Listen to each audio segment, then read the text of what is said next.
جئنا هذه القرية، الرجل هذا وأغلب هذه القرية يعبدون هذه الأحجار وهذه الشجرة. فهو يعني لما جئت عند الصنم غار على الصنم وجاء ليتعبد، ويريني أنه كيف يتعبد.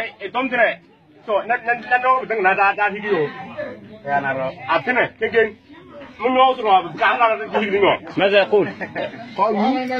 لما سمعوا كأن العرب سيزورهم لا بد أن يبني هذه الأصنام، وإلا إذا أخذت واحد هنا قد يكون تموت في طريق. أيضا نفس الاعتقاد.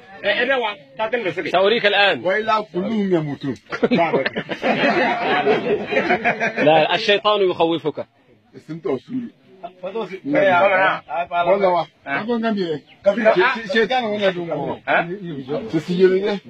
سأعرفك الآن أن هذا لا ينفع ولا يضر، وأن الله وحده هو الذي بيده كل شيء.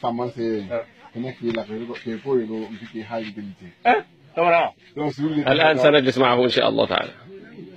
هذا الرجل أسلم الحمد لله، وحدثناه عقلا بأن هذه الحجارة لا تنفع ولا تضر، وإذا به يكسرها بنفسه والحمد لله. الله أكبر. كان متعصبا لهذه الحجارة.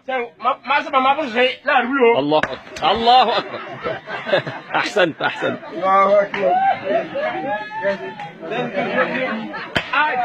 إله إلا الله، وأشهد أن محمدا رسول الله، وأن الجنة حق والنار حق والملائكة حق